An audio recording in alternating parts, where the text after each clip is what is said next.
Barbara. I'm Cheryl. And I'm Naima. We're three Black moms.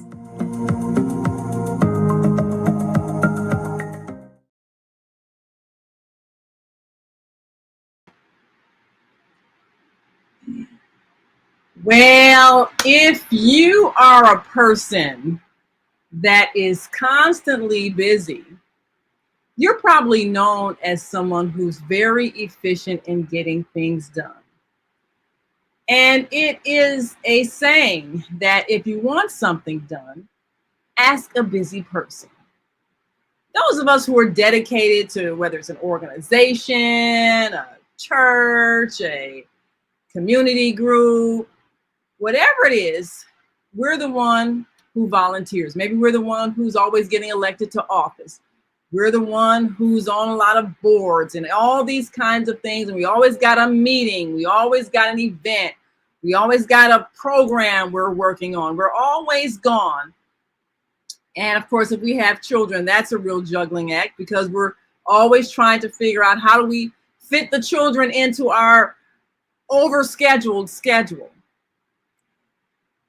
Sometimes it becomes an obsession to keep busy. And we really have to look at why are we doing this? Why are we believing that we have to say yes every time someone asks us to do things? Is there a time when we should just say no? Why are we overscheduling ourselves to the point of exhaustion? What do we think is going to happen if we turn someone down? Well, we're going to talk about that today. And of course, all of us have been in that situation. All of us raised children, tried to juggle the children while we fulfilled our obligations, got to a point of being overwhelmed, and at some point got the wisdom to realize that there's a time when we should just say no. We've got with us an international organizer. She's the host of From Seed to Systems on the Female Solution Global Radio TV show. She works with organizations from many different nations, lived in Ghana for a number of years, and works in helping different groups to organize systems, whether it is figuring out how to trade their farm produce, or figuring out how to do marketing of their products, figuring out how to organize themselves. And this is an exhausting thing sometimes, working with so many people, so many places, so many things. And at some point, especially when you're raising a family, you have to realize you're at your limit. So, sisters, we're going to bring on Cicely and have her talk to us as we talk about overcommitment.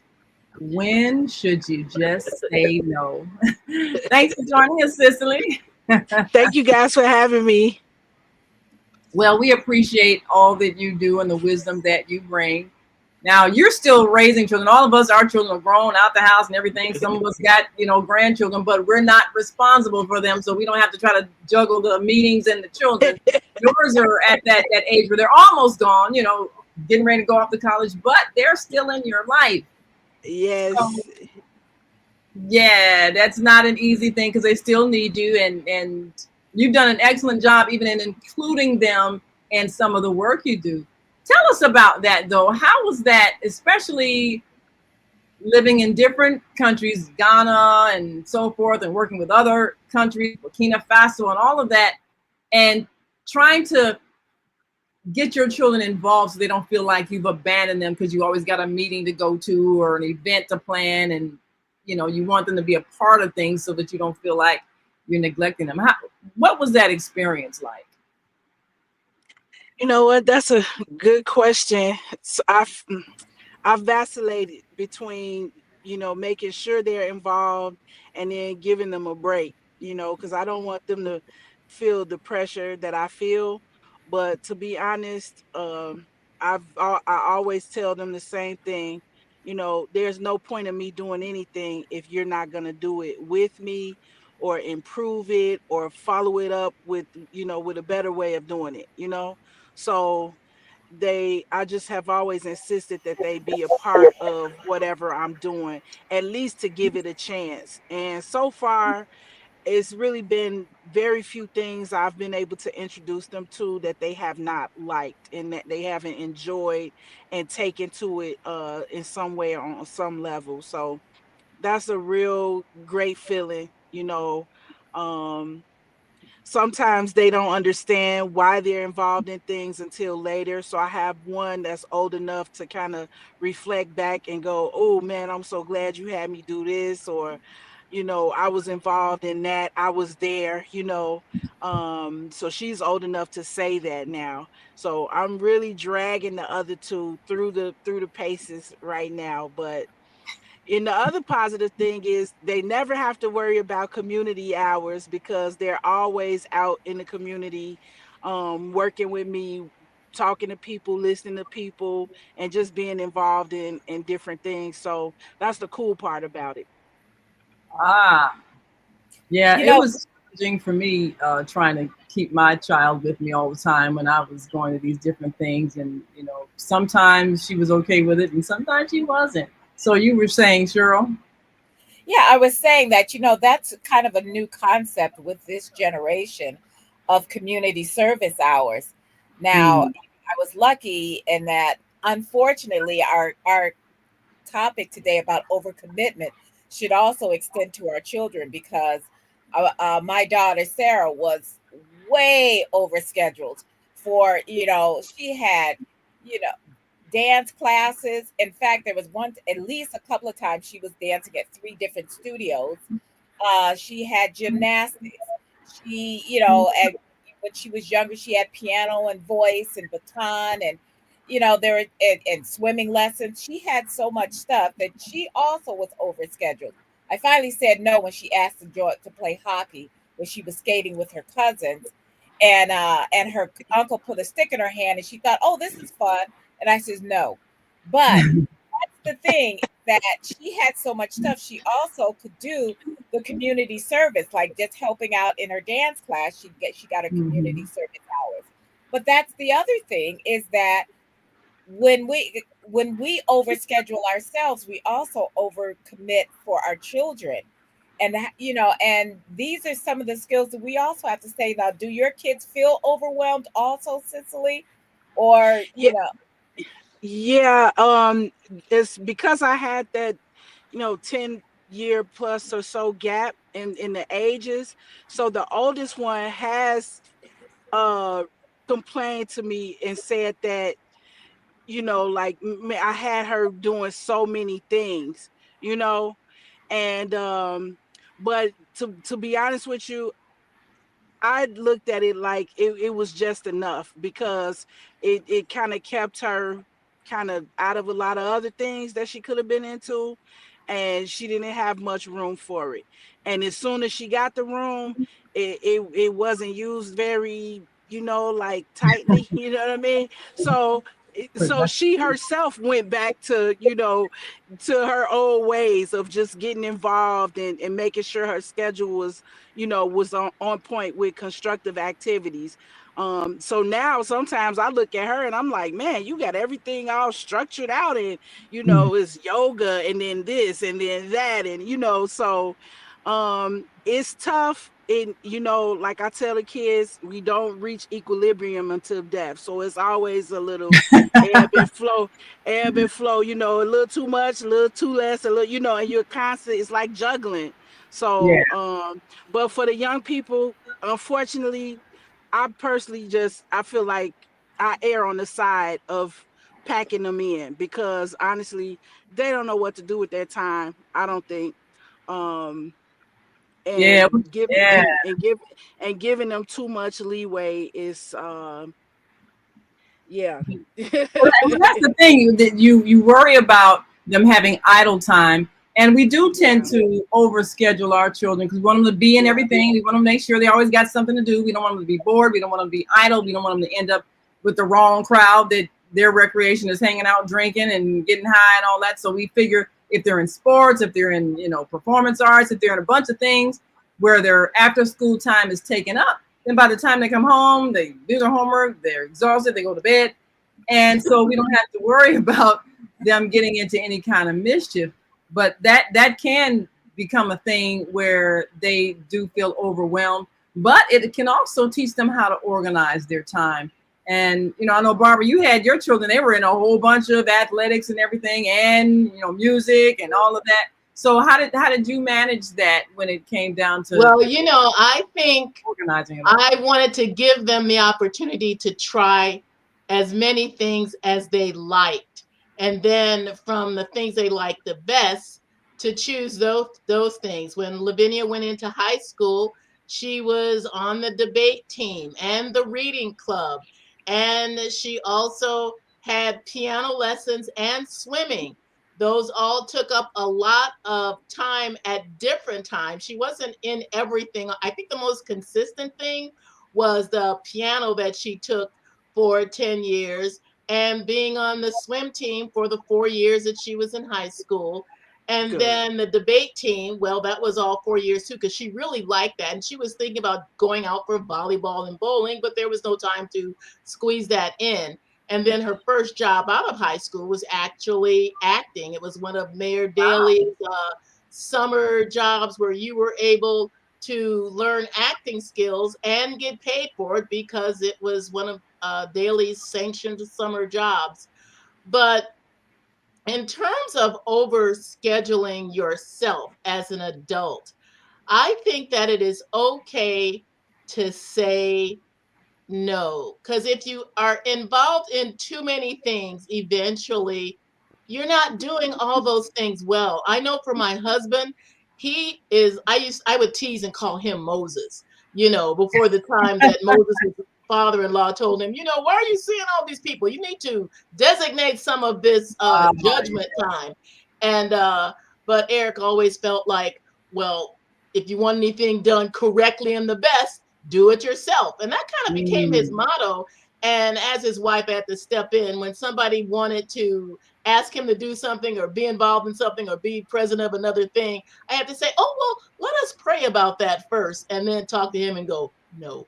So it was just, so when you come back, then you can blame it on God. Well, we prayed and God about it. God said no. God said no. But God said no. You have to feel that, yes, this may be something that you really love, but how many things that you really love can you really do? You only have a certain amount of time in your day, and it is okay to give yourself the decision to say yes to a couple of things and no to everything else, because you're going to end up feeling deprived and exhausted and always feeling like, oh, I got so much work to get done. I got all of this. I can't die now because he says, right now he's got a weird placard that he had that said, God put me on earth to get a certain number of things done.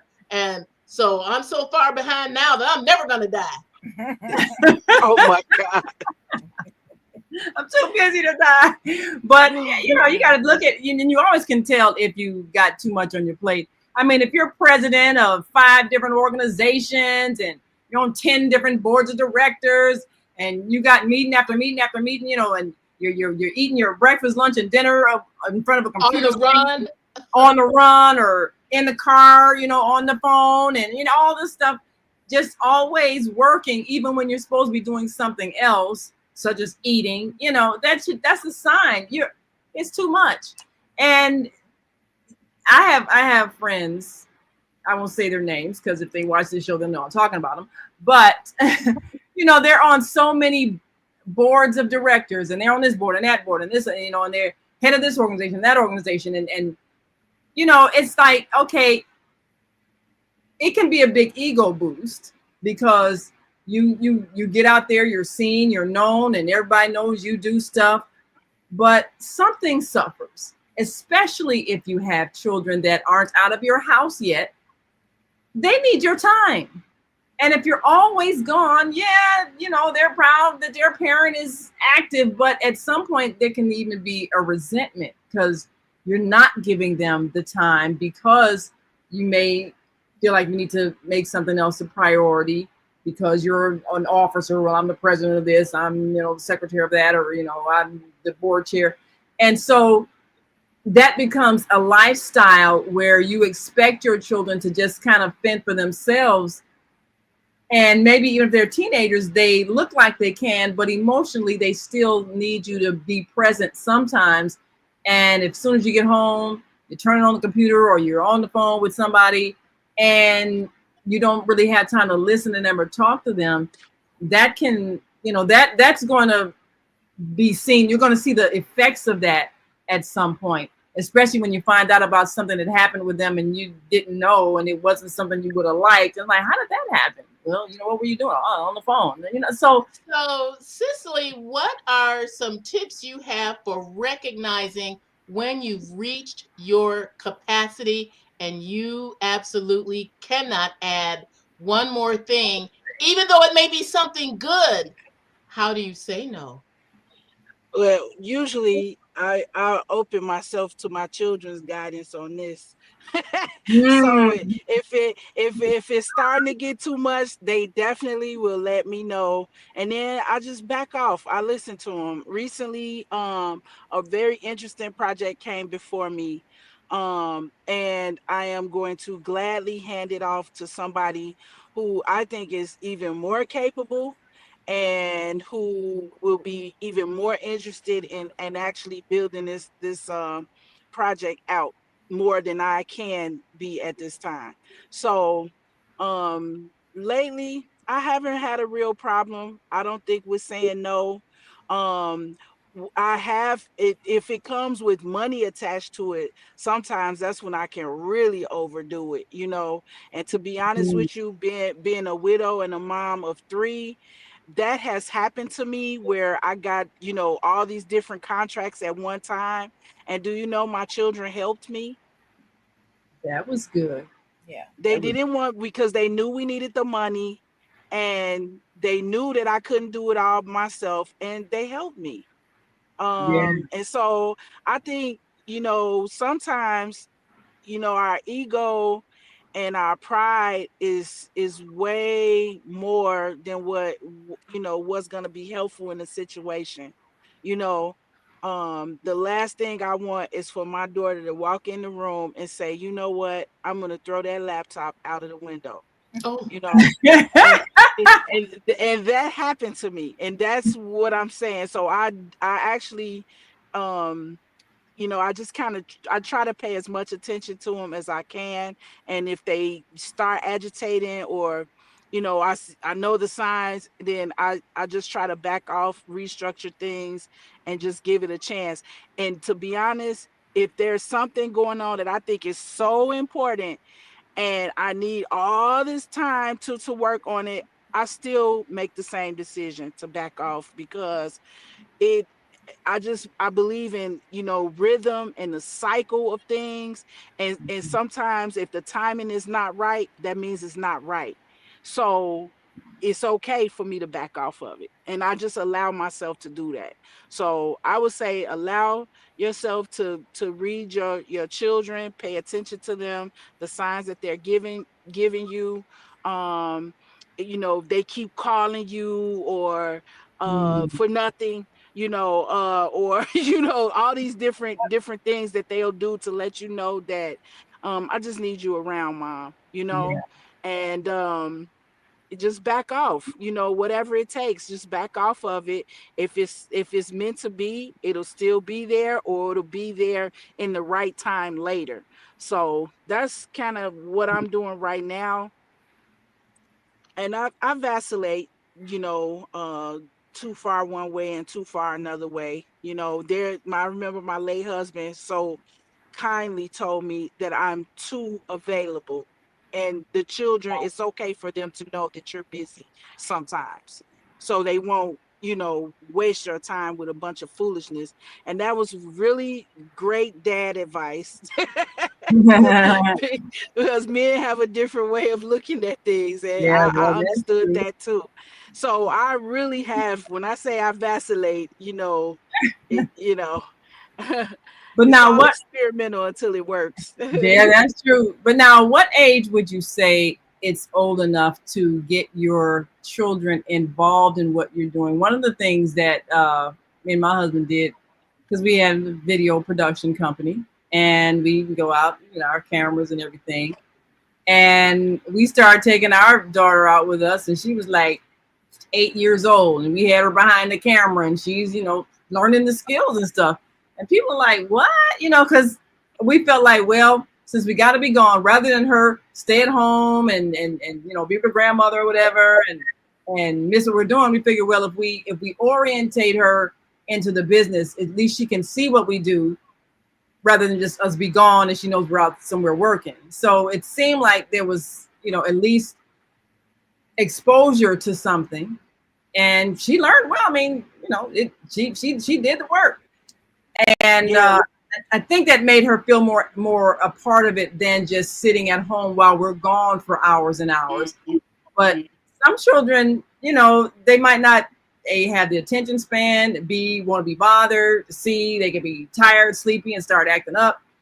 So at what age do you think they can actually help you with what you're doing and be a part of it, so it's not like you're gone or too involved, because they're also included in your involvement? I would say age 3. That's the age that I start putting cameras in children's hands, Wow. and they can manage it. And by the time my daughter was about 6 or 7, I think we went to an event at the Center for Inner City Studies, and she kindly told me she would not be signing in because the FBI and the CIA might look at the sheets and know that she was at that meeting. And I thought to myself, well, yeah, you're paying attention, ma'am. You fit right into this room. So from that point on, whenever I could include her, I did. And the other She thing was was, 6. yeah, yeah, yeah, You she was heard some heavy really conversations she somewhere. was really paying attention. So, I did organize for quite a while with the All African People's Revolutionary Party. And one of the things that they have built into their structure is Young Pioneers Institute. And so, what I was able to do with that is to use that organizational um, platform to include all types of training and youth involvement. And so it expanded from my children to all these other children who were able to participate alongside us as we were doing our organizational work. And to this day, my children ask me about it. Whoa, I love work study. When are we going back to work study? And I'm like, oh my God, they really enjoyed it. And they would have, I just felt like if it to me, in most activities, not all, but most activities, if they don't include children, are they really worth my time and energy? So Yeah. that's kind of been my slant.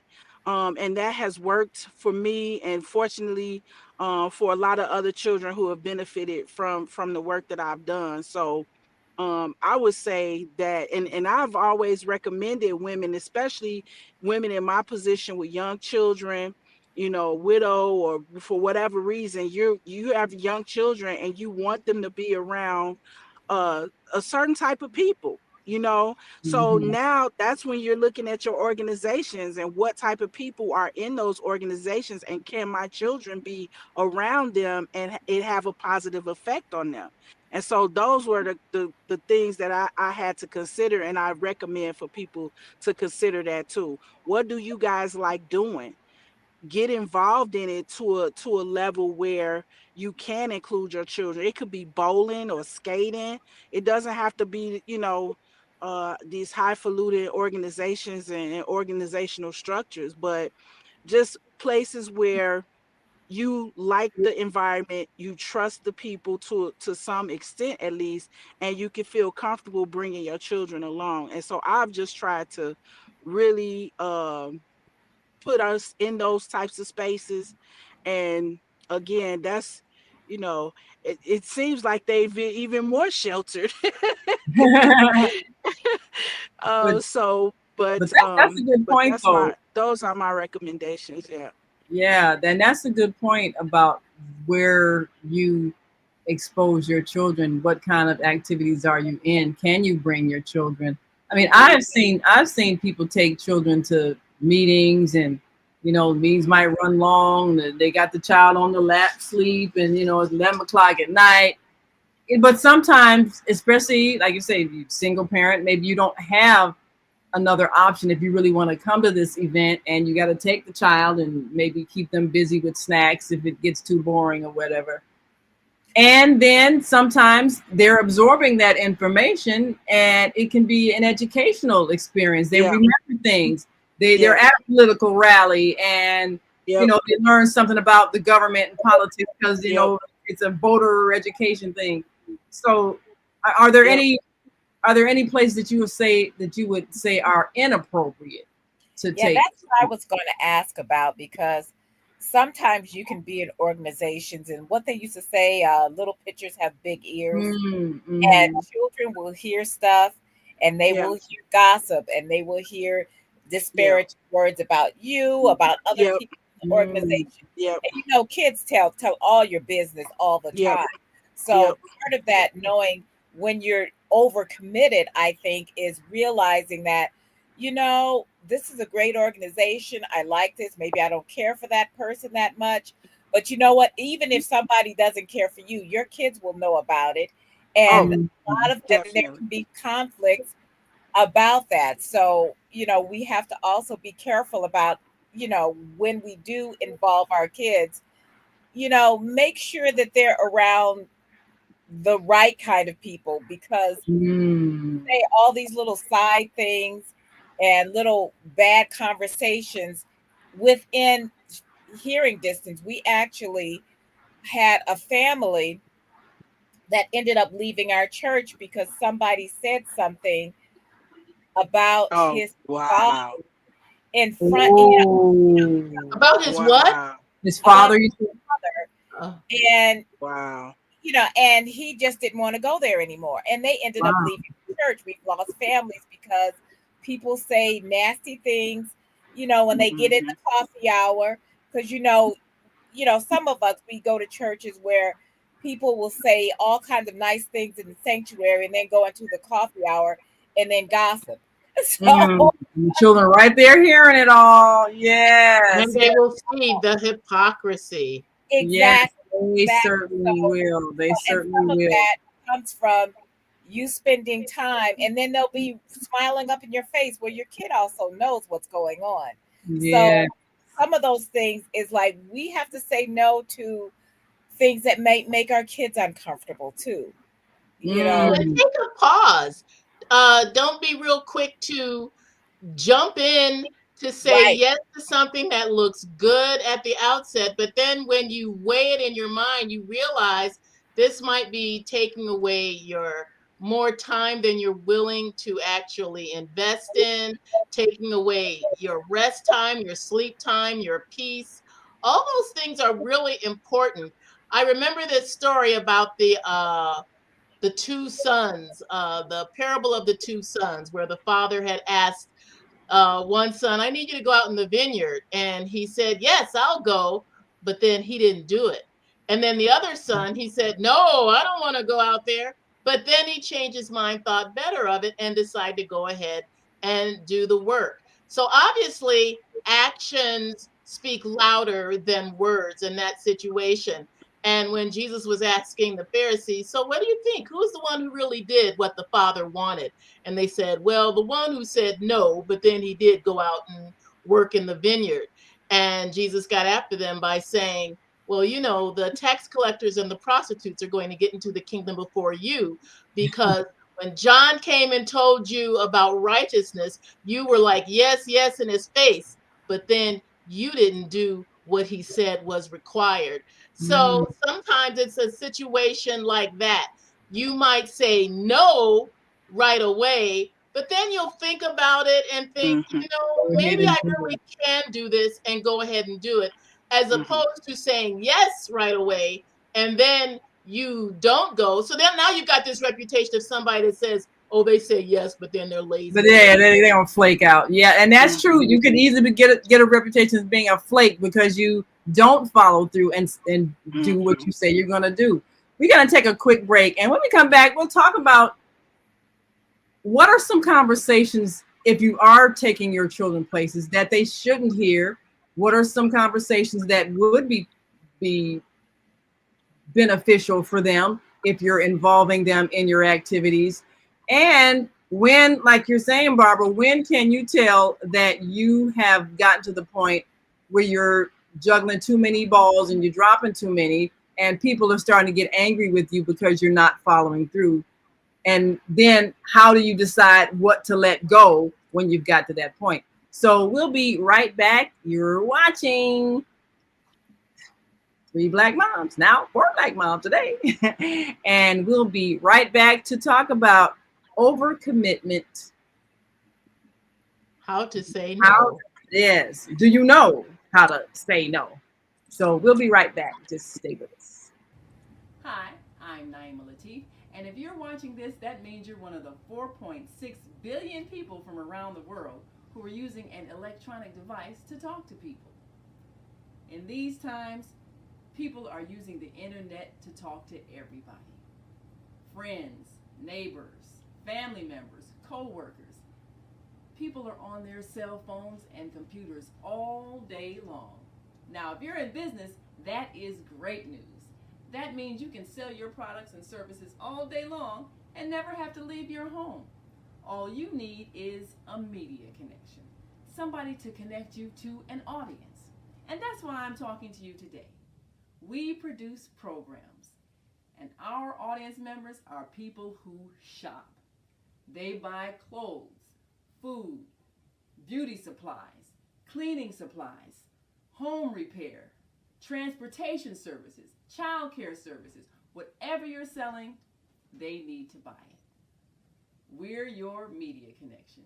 Just follow this link, and tomorrow you can sit back and relax at home while your business is making you money. And we are back. You are watching Three Black Moms. Make sure you like and share our Facebook page, Three Black Moms, and subscribe to our YouTube channel, Three Black Moms, so you can get the notices when we come live every Sunday evening, 5 Central, 6 Eastern. And you can join on in. Feel free to add your comments. What do you think? Have you ever gotten to the point where you knew you had said yes to too many people? Maybe people are angry with you because you didn't get something done, and you realize you've gotten a reputation of being that flaky person that doesn't follow through because you are trying to juggle too many balls in the air. Tell us about that. You know, one good way to gracefully say no is to always say, let me check my calendar and I'll get back to you. Instead, because sometimes you may really want to do the thing, and then you check your calendar and you realize you really can't do it. Never feel like pigeonholed that you're going to hurt somebody's feelings because maybe you came through for them before and they've always counted on you, but now you just can't do it. You don't want to get their hopes up. Kind of say it in a way that, you know, after I check my calendar, I'm pretty sure that I really can't commit to this request that you're asking of me. You know, it's funny because obviously, you know, us four are joiners. And I remember when I first joined my church, now that's a little over 26 years ago. The first time I went to church was right after Barbara and I went, right after I'd had my daughter. And then the next week I brought her. So she was 5 weeks old. And I have been going ever since. And then I joined the church, got her baptized. She was. Uh-oh, is it me or are you stuck? She's still talking. Oh, okay. Oh, okay. Might be me. Yes. Yeah. Whoops. Well, I Yes. will add this, that there is also another thing that a person can do to say, I don't know if I'll be able to give it my best. Give Hmm. me some time to think that over. So that gives you some time to really weigh the opportunity. And if you really have the time to give to them that they want of you. Yes. Yeah. Yeah. Check your schedule. That's good. Let me get back to you. You know. I'm also not shy to refer somebody to another person. Yeah. um because somebody asked me, are you busy all the time because you want to feel important? And I Oh. thought about that question, and I said to myself, no, that's definitely not it. So and if you look historically, I will refer somebody in a heartbeat. I'll make the introduction. I don't gatekeep people and resources. Maybe I should do a little more of it, but I've never really been involved with gatekeeping. So if there's something, and it could be really great, a really great opportunity, but if I have to pass it along, I feel good to be able to do that for the people that I work with, my cohorts, my comrades, and that type of thing. So I definitely don't feel any kind of way about. I'm in the process of doing something like that right now. Hmm. Yes, That's I an was interesting question that they asked you, though. Do you do things just to feel important? Maybe that's the thing Yeah, it they're was going. a good question, and I took my time and really thought about it. As for me, I don't necessarily think that's been my bag. But it did give me pause, and I did think about it, and like, yeah, what am I trying to prove? I don't have to be busy all the time, you know. So I remember when I first moved to Ghana, everybody was like, "What are you gonna do?" I'm like, "I'm gonna be a wife. I'm gonna be a mom, and I'm gonna just do that, and that's enough, right?" And Uh, then and I other know things. people, yeah, no one's used to hearing me say that, but I had to say that for so many years to really you just recover myself in a way. Well, yeah, that's Hey, I a girl, you said something earlier, but you were frozen. Do you remember where you left off? me. yeah. Yeah. Yes, I was saying that all four of us are joiners.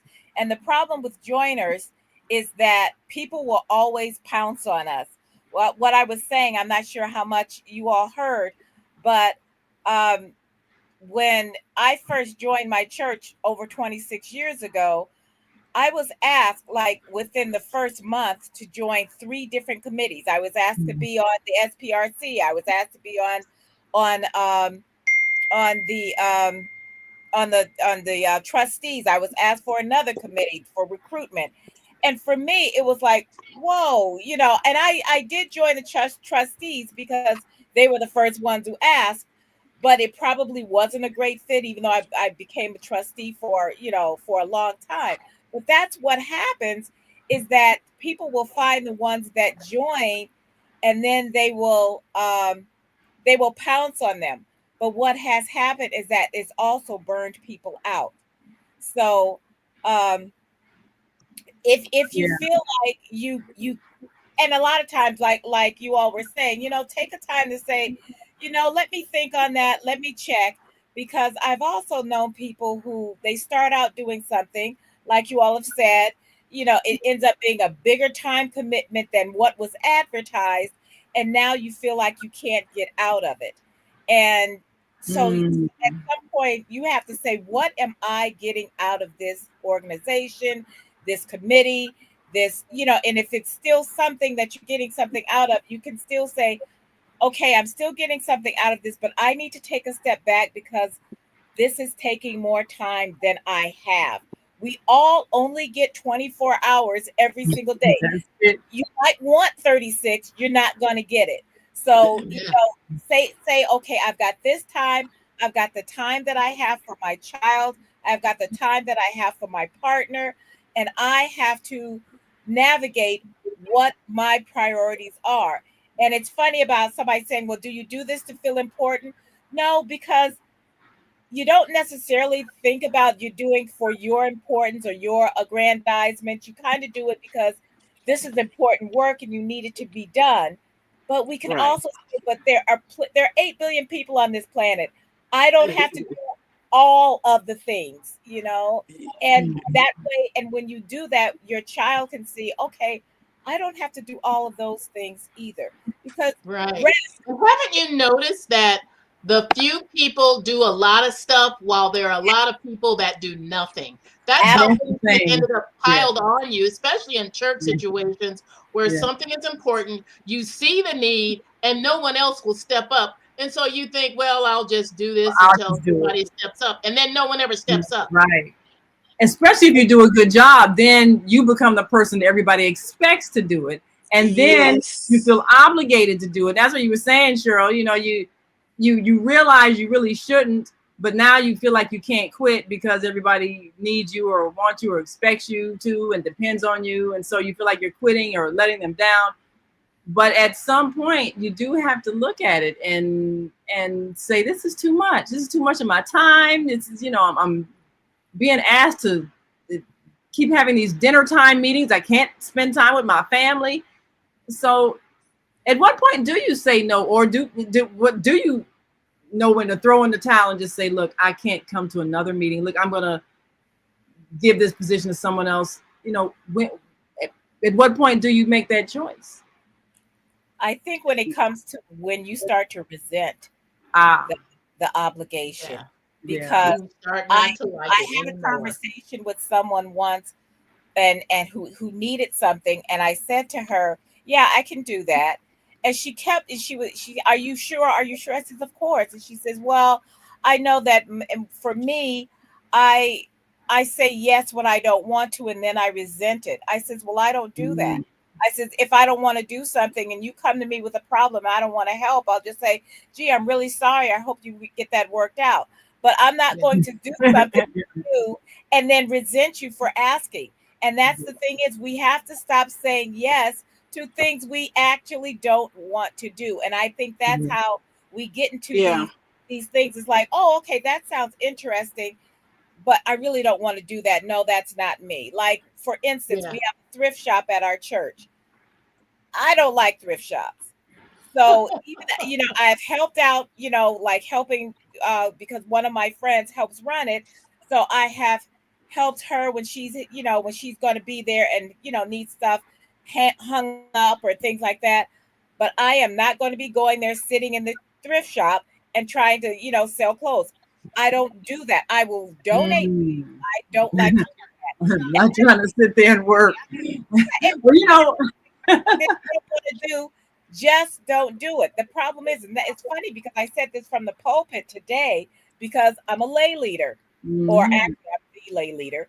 But I said we need people to step up so that mm. some people can step back, because one of the most active members of our church is in her 80s. She's already have Oh, She's God. wonderful, but and she's vibrant. But the thing is, her husband is in his 90s.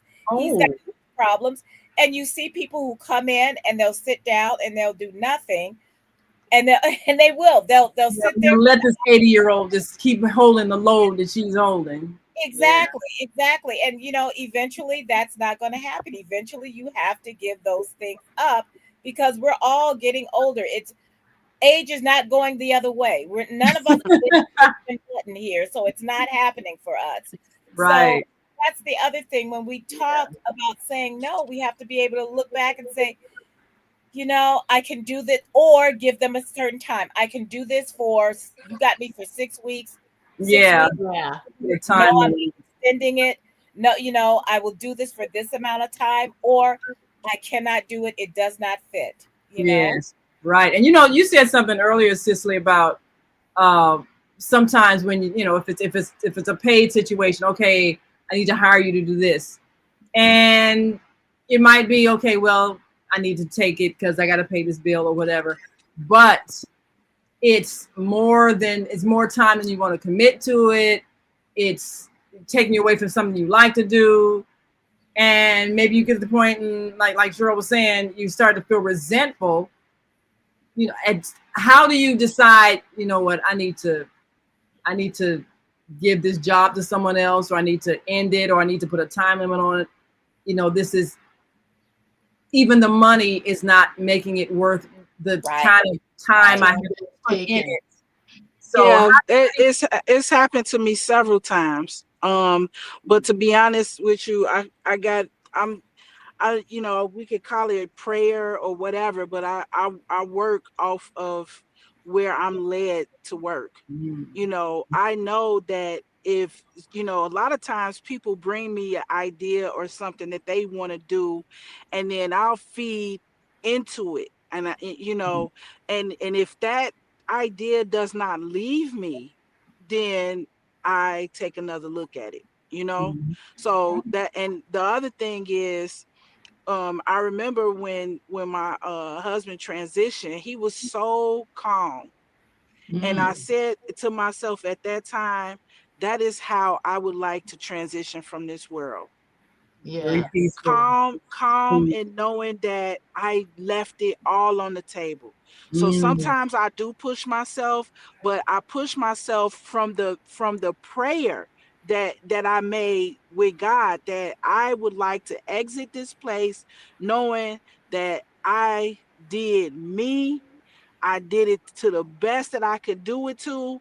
And I mhm, really feel like in the years since his transition, every once in a while, even now, next year will be the 10th year mm, anniversary of his transition. But even now, there are people that come out and say, hey, your husband did this for us. He supported us. He did this. He did that. I cannot count how many times people have reached out to me or supported me or my children because of something that he did. It took me a long time to understand why he was so comfortable. And mhm, I just thought, yeah, that's just how I want to live. I want to be, so when my friends bring me a problem, or my associates or whoever, if you bring it to me, I may not make it my problem, but I'm definitely not going to leave you hanging. I'm not going to say, yes, I can do it for you. I'll say I'll do what I can. And if I have to pass it to another person, I'll do that in full and with full confidence. But the point is, I just believe that people don't bring me things that's not meant for me. mm, So I Yeah. have ways that I shift things around and manage it in consideration for my time and my health and everything. And I don't do too much, but my doctor did say I need to take at least one day off in the week. I still Yeah. ain't reached that point yet, and that's partially because I enjoy all the things that I'm doing for the most part. So, but other than that, I just don't look at it the same way anymore. No, it's not, it doesn't have the same strength to me anymore. And I think that I've started to call certain things to myself and start to reject certain things that don't even come before me. Mhm. So sometimes if it does come, I give it the time and interest in that moment, and then I weigh it in prayer, in meditation, in the vibe check, and then I'll take it from there. mm. You also mentioned that the the process of your husband transitioning, and I think I went through a thing where I was super busy to keep from dealing with grief because Yeah, the loss of a partner is huge, and you don't yeah, really know it until it happens to you. So you have to figure out how you can not yeah, feel the absence, and sometimes that is when you end up making all these commitments and doing these things. And for me, yeah. two things happened at the same time. My husband transitioned and my daughter went off to college, so I was like, suddenly, Ooh-wee. you know I mean, suddenly I'm okay, I'm free, yeah, but I'm Two also, major things. yeah, Yeah. two major things. Empty nest, totally empty. And so what do I do with my time? Okay, well, that's when all of a sudden you got this organization and that meeting and this project. And okay, is this not so much to feel important, but to It's a distraction. distract? Yeah. It's Yeah, Distraction. Yeah. yeah, yeah. yeah, So, sometimes you have to also look at why are you doing these things. And sometimes it's okay, I'm committed to this organization, I'm committed to this cause. And like you say, Cicely, well, things don't come to you unless there's a reason or, some kind of divine sign that you should do this. But even then, you have to evaluate yeah, how effective are you being if there's so many other commitments happening. And Are you doing it for the right reason? Yeah. Yes. So constant evaluation and constantly looking at the other side of things. I remember recently I was at an offer and needs event, and one of the women had brought her little daughter. It seemed like she might have been 5 or less, something like that. Mm, And she expressed to me that she was really nervous about bringing her, and I said, no, this is a good group for a child to be in. And one of the things that it does for the rest of the group is it lets us remember why we're doing what we're doing, and Mm-hmm. yeah. who we're doing, and who we're doing it for. So we don't always want to exclude children, because sometimes they are there for us to give them attention, and Right. to Mm, give them express attention, not just from the parents, but from the entire community. A child is here, so there's certain things we might not say that maybe we would have said, but we mhm. have to consistently and constantly remember our children, and remember the inputs that they need from us, from all of us. So if no one ever brings the children, then we get sucked into more anti-family, anti-child, Yes. which is what Yes. Western society seems to focus on a lot. So for me, I told her, if you're doing something that you think is good for you, and you working with good people, don't always feel that you have to leave your children out. Yeah, Sometimes involving them at that age, they learn a lot, and so do the people in the room. So that's true. that's another way of looking at it. I think, Now I had yeah. an experience yesterday, and I don't know what y'all think about this. We had our annual block party, and that was fun. And we had a DJ that was conscious about not playing clean music, you know, so Yes. so you don't hear the cuss words. And then after his time was up, because he had a certain time to be contracted, and he had to move on to another gig. So somebody, one of the residents, decided they wanted to fill in the gap with their own music. So they're blasting stuff, and the lyrics were horrifying. And and I said to one of the residents, I said, "Is it me, or did the music suddenly become more vulgar and inappropriate?" And she said, "Well, these children, they've probably heard all this all the time anyway, so That doesn't mean That that doesn't make it right. So, I right, mean, what do you right. think about this? Should adults set a standard? Yeah, okay, people may cuss in their homes, and maybe they say all kind of vulgar things and play all the F word and every other kind of thing in the music and blast it, and it doesn't matter. But in a public place, public meetings, public event, or whatever, if there are children present, should we have a standard of decency just for those who maybe are not blasting these things in their homes to their 2-year-old to remember the lyrics? I mean, what do you think about that? And some people may not even be aware of it. And so you will have to set a standard and Yeah. say explicitly what it is. Yes. Yeah. No vulgarity or profanity in the music. And then that's going to make Period. people consciously listen for it, because if you're used to hearing it, you don't hear it. Yeah. True. Yeah. Yes. That's what I True. noticed. Yeah. True. And I think I'm looking for our elders to step up and put some standards, because right now the standards are so low. And to be honest with you, I think it's time for the elders to go ahead and say, hey, listen, it's kids here, we're not doing that right now, Right. Exactly. um That's exactly right. Yeah. And yeah. just, I know that this is popular music right now, but there are people of mixed ages that are offended by this, because it's not Yes. kids that are offended. A lot of times it's offensive to the older people too.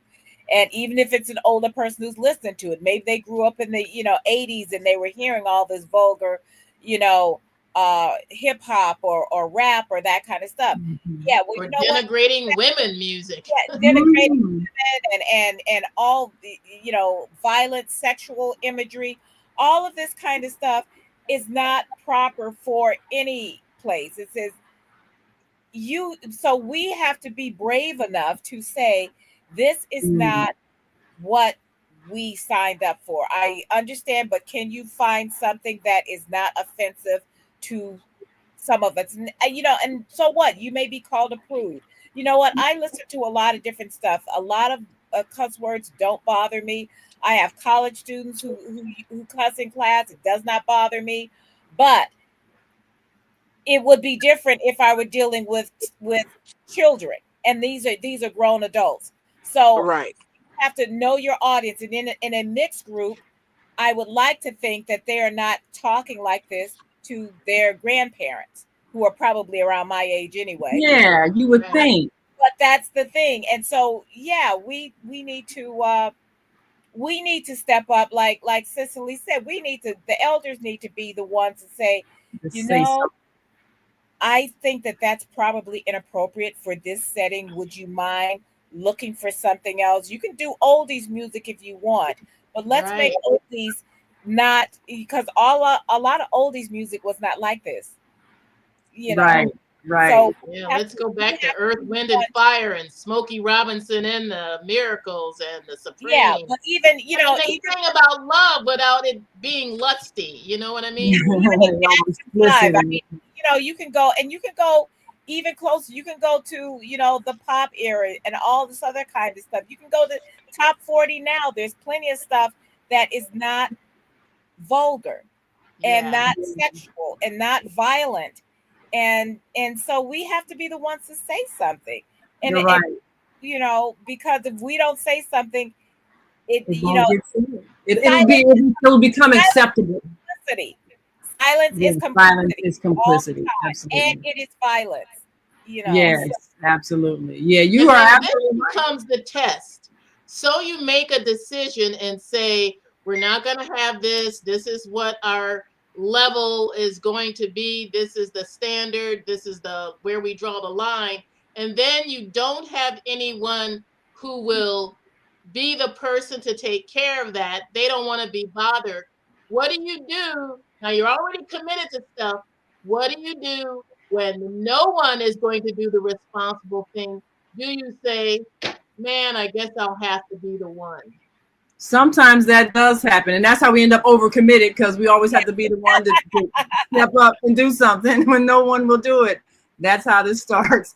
But it's but I what you think it is a point that you just Draft have to. somebody. You yes, you doing it. draft someone. You know Yeah, what? maybe There so. are certain people like us, like I say, the four of us, we're joiners. But Right. there are people like my husband's, for instance. He will do things, but you have to ask him. He is Yeah. not a regular volunteer person. But and when we were doing things at schools, when Sarah was in school, and somebody would say, "Oh, could your husband?" I says, "You know what? My husband will do this for you, but you have to ask Yeah. him. Yeah. He's You not can't going to, volunteer him. but he will do it if you ask him. So don't be afraid to ask some of those people who sit on their butts the whole time and don't do Yeah. anything. Don't be afraid. Yeah. Now they probably will disappoint you, but every once in a while you're going to get someone Every who now says, and then "I can do that." you'll You get a know, doer, a new doer. a But new we dude. gotta go. But yes, you're right. We want to recruit some new doers so that Yes. sometimes we can pass it on and make that other person who does nothing or complains about stuff the one that enforces the decency standard. That's a good job for them. Well, we've got to go. Thank you so much for joining us. Watch us every week on Three Black Moms. And make sure you like and subscribe to our YouTube channel and our Facebook page. And leave your comments on this show. Let us know what you think. And until next week, I'm Naima. I'm Cheryl. I'm Barbara and our special guest, Celia. We are 4 Black moms.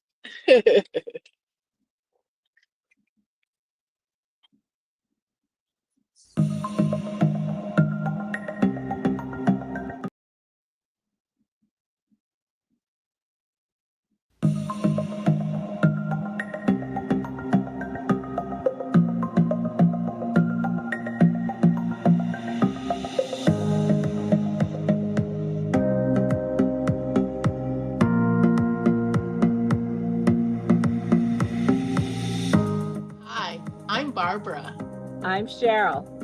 And I'm Naima. We're 3 Black Moms.